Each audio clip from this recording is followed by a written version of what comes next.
তার প্রিয় নেতাকর্মী ও ভাইরা, আমার বাপাসে ভাইরা, সকলকে জানায় বাংলাদেশ জাতীয়তাবাদী দলের পক্ষ থেকে রক্তিম অভিনন্দন শুভেচ্ছা। আসসালামু আলাইকুম। সম্মানিত এলাকাবাসী, আপনারা নিশ্চয়ই অবগত আছেন যে আগামী 12 ফেব্রুয়ারি জাতীয় সংসদ নির্বাচন। এই নির্বাচনে আপনাদেরকে আমরা টিকিট দিতে পারবো না, কিন্তু আপনাদেরকে অতীতে উন্নয়ন দিয়েছি, আগামীতেও দিব, ভবিষ্যতেও দিব।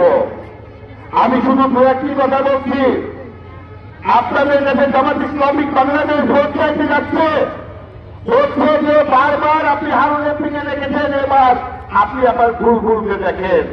প্রিয় এলাকাবাসী, 1996 সাল থেকে 96 সাল পর্যন্ত রফিকুর রহমান এমপি ছিলেন, মুখলেসুর রহমান উপজেলা চেয়ারম্যান ছিলেন, চাঁপাইনবাবগঞ্জের পৌরসভারই ছিলেন। তার আগে ঘটনাতে দেখেছেন আজকে তারা কোনো উন্নয়ন করতে পারেনি। আজকে আমাদের এলাকার উন্নয়নের কথা হারুন ভাইকে ফিরিস্তিটা দিচ্ছি। আপনার এমন কোনো রাস্তাঘাট নাই আনাকে কানাকে পাকা করে যায়নি। আমরা বিগত 5 বছর পর আমার নেতা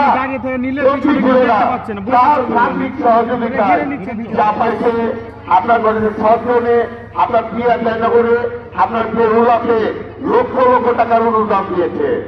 সম্মানিত ভাইরা, আমি পূর্বে বলেছি আপনাদেরকে টিকিট দিতে পারবো না, কিন্তু আপনাদেরকে উন্নয়ন দেব, আপনাদেরকে ভালোবাসা দিব, ভাই আপনাদের কাছে ধানের শীতের ভোট দেব।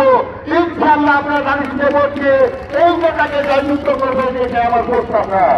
আমি নেতা ভাইদের উদ্দেশ্যে বলছি, আপনাদেরকে আজকে অনেক কথা বলছে। আমি 10 বছর থেকে এমন কোন মন্দির নাই যে আপনাদেরকে একাধিক বরাদ্দ দিইনি। ঘোষালের মন্দিরে আমরা 3-3বার বরাদ্দ দিয়েছি, রাধার কালী মন্দিরে 2বার বরাদ্দ দিয়েছি। আপনার ঘটনাকে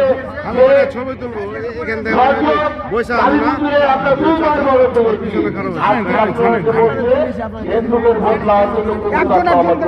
আগে কোথায় গেছিল?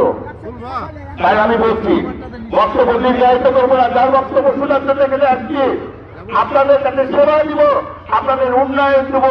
আমি যেমন সৎভাবে চলাফেরা করি, আমার নেতাও যেমন সৎভাবে চলাফেরা করে। শুধু একটাই কথা বলবো, জামাত শিবিরের ভোট পাইনি আমার নেতার নামে বলে কিন্তু দুর্নীতিবাদ।